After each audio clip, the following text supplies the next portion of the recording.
Magandang gabi sa inyo lahat. Ito ulit yung likod si Mike Padua at nagbabalik ulit tayo sa ating tropical weather analysis na yung araw po ng Miyerkules hanggang Biyernes, Pebrero 3 hanggang 5, 2021.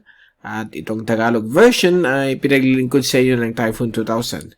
Umpisa natin ang update, itong latest GovSat. Simulan na yung araw nito ng Miyerkules hanggang bukas sa Huwebes. Wala pa rin pagbabago sa ating panahon. Nanatili pa rin yung hanging amihan sa malaking bahagi po ng ating bansa, lalo na po sa may silangan at extreme northern parts o sa may dulong hilagang Luzon. At dito rin po sa may Kabikulan, Calabarzon, Metro Manila, Mimaropa, Visayas, Suluoca, Cabelagao, Hilaga at hilagang silangan Mindanao. Ang mga lugar na ito ay magiging katamtaman po ang lagay ng panahon na may mga paminsan-minsan, padaan-daan po ng mga pag-ulan. Dulot po nitong amihan. So, ang hangin po ay papatak lang po ng 20 hanggang 40 kilometro bawat oras, lalo na po sa may silangan bahagi po ng ating bansa. At so far, ang alon po ay mananatili pong mapanganib sa mga sasakyang pangdagat. So, mag-ingat naman po. Iwasan muna mangisda sa mga coastal na areas po ng karagatan ng Pilipinas dahil po medyo malakas po yung hangin. At so far, ang temperatura ay maglalaro ng 22 hanggang 30 antas ng sentigrado ang inaasahan po within the next 24 hours. So far, wala naman po tayo nakikitang o nababanaagan na LPA or sama ng panahon na posibleng mamuo sa loob ng 10 araw. So, medyo clear po ang ating Pacific.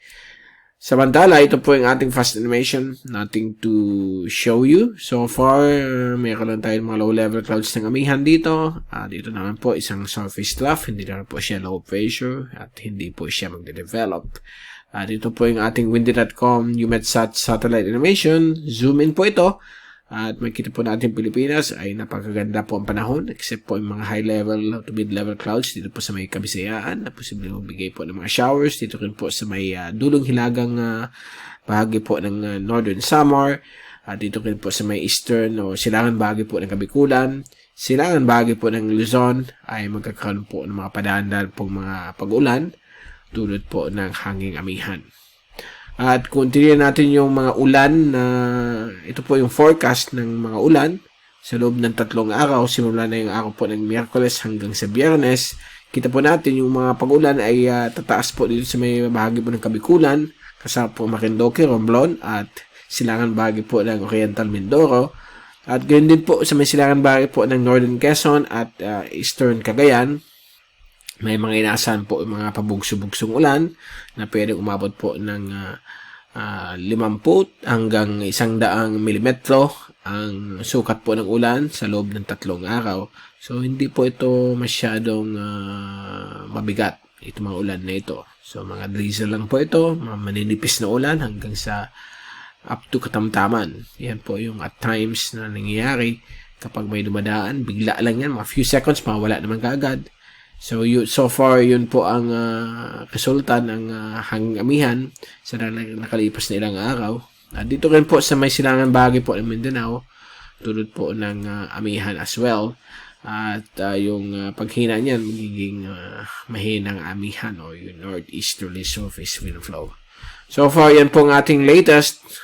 At pag i-check natin ating wind forecast mula sa American model for the next 3 days, or 2 days hanggang Biyernes ay matili pa rin yung amihan.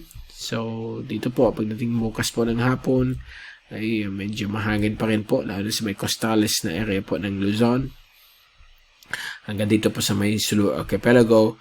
Pagdating po ng Biyernes bahagyang pong hina ang amihan, magiging northeasterly surface wind flow na lamang pero medyo malakas pa rin ang hangin dito sa may Pulilio at ibang bahagi po ng Northern Quezon at Camarines Norte. So far, yan po ang ating hangin sa loob ng 2 araw. At bago tayo paalam, ito po yung ating Global Tropics Hazards and Benefits Outlook from the Climate Prediction Center ng NOAA.